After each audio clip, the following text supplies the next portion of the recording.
नमस्कार। हम सभी पर महाराज जी का आशीर्वाद और बजरंगबली जी की कृपा सदैव बनी रहे। ब्रह्म मुहूर्त में उठकर ये 4 काम जो आज मैं आपको बता रही हूँ वो ज़रूर करने चाहिए।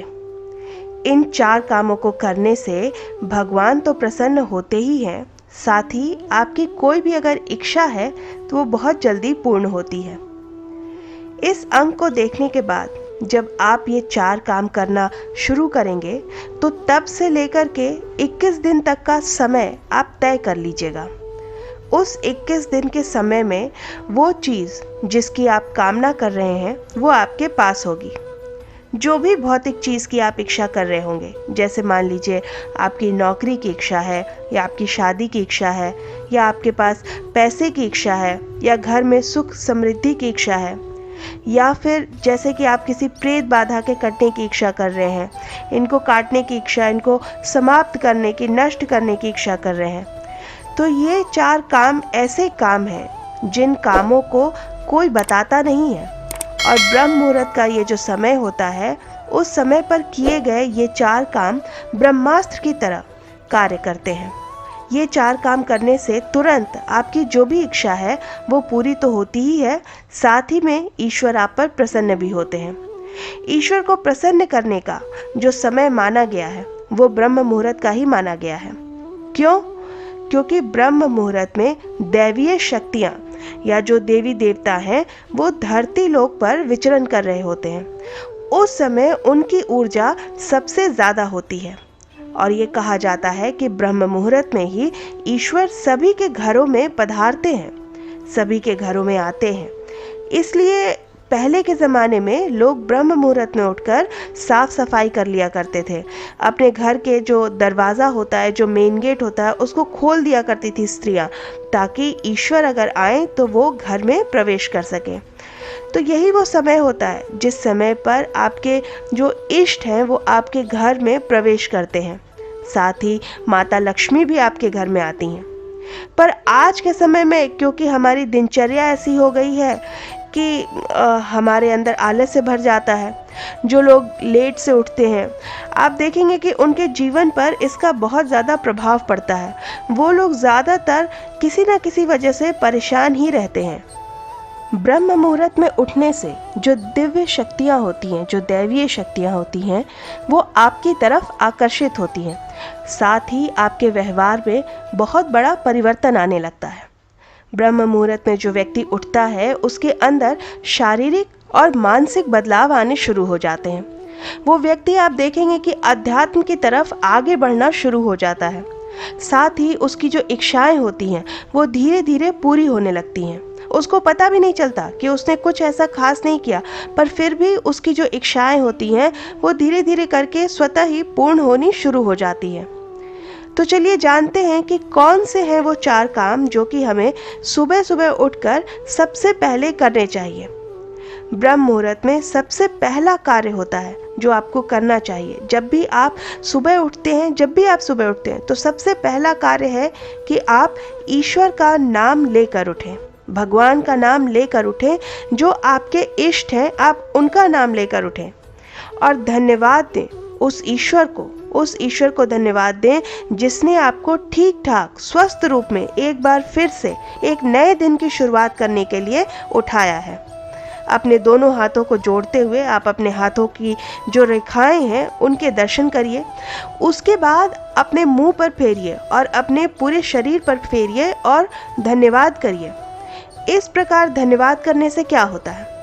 देखिए, ईश्वर तो हर जगह मौजूद है, वो हमें हर तरीके से देखते हैं। हमारी जो भी इच्छा है, कोई अच्छा कार्य हम करते हैं तो भी वो देखते हैं, बुरा कार्य, गलत कार्य हम करते हैं तब भी देखते हैं, कोई पाप करते हैं तब भी ईश्वर हमें देखते हैं, पुण्य करते हैं तो भी देखते हैं। तो जब आप सुबह उठते हैं उनका धन्यवाद करते हैं। तो एक तो आप सुबह उठ रहे हैं ब्रह्म मुहूर्त में और धन्यवाद करने भगवान का, तो ब्रह्म मुहूर्त में उठने से और ईश्वर को, क्योंकि ईश्वर उस समय धरती लोक पर विचरण कर रहे होते हैं, देवी देवता, तो बहुत जल्दी आपकी पुकार सुनकर, आपकी बात सुनकर, आपकी प्रार्थना सुनकर वो आपसे प्रसन्न होते हैं।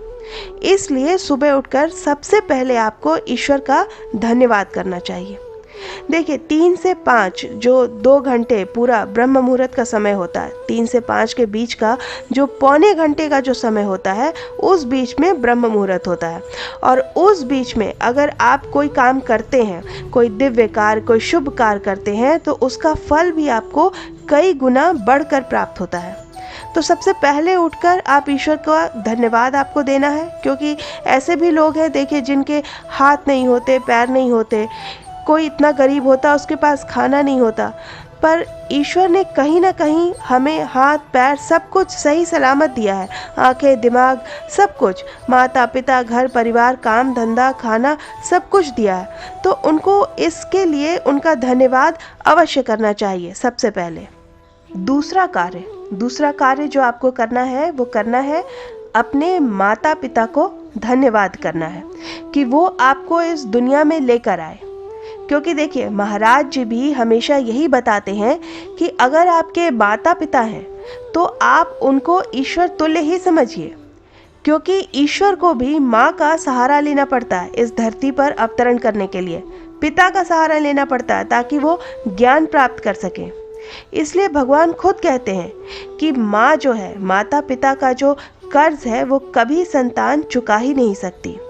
और इसलिए हम पितरों को मानते हैं और इसलिए हम दान पुण्य करते हैं, इसलिए हम अपने माता पिता की सेवा करते हैं, क्योंकि उन्होंने हमारे जीवन को संवारा है।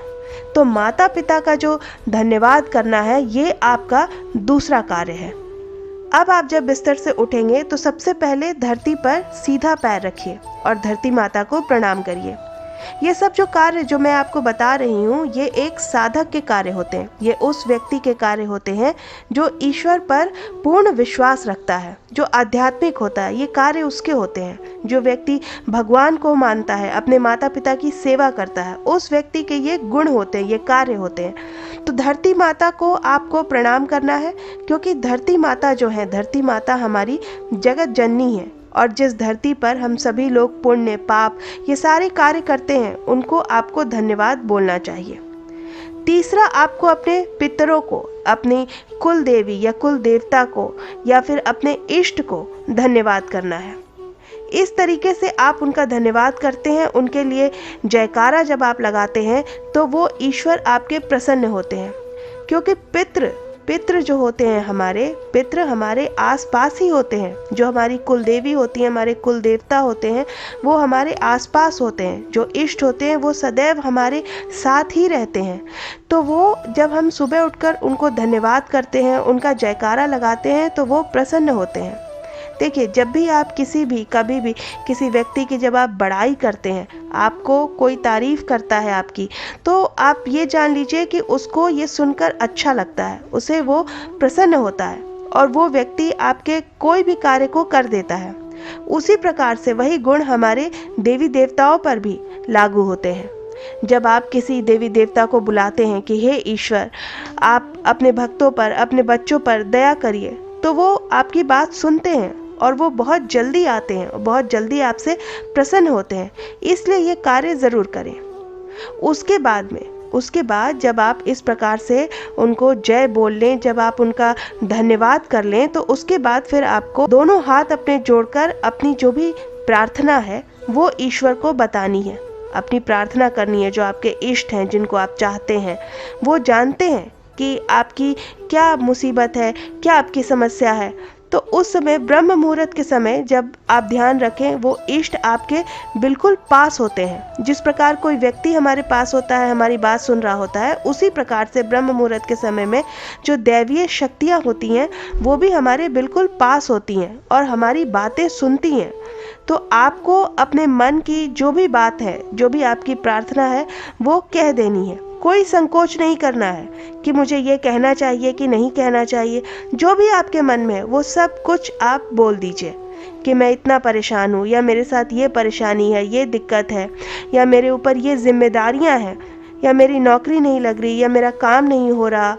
तो इस प्रकार से आप देखेंगे कि 21 दिन के अंदर जब आप इस प्रकार से कार्य करते हैं तो 21 दिन के अंदर आपकी जो भी इच्छा होगी वो ज़रूर पूरी हो जाएगी। और ये मेरा खुद का भी अनुभव है।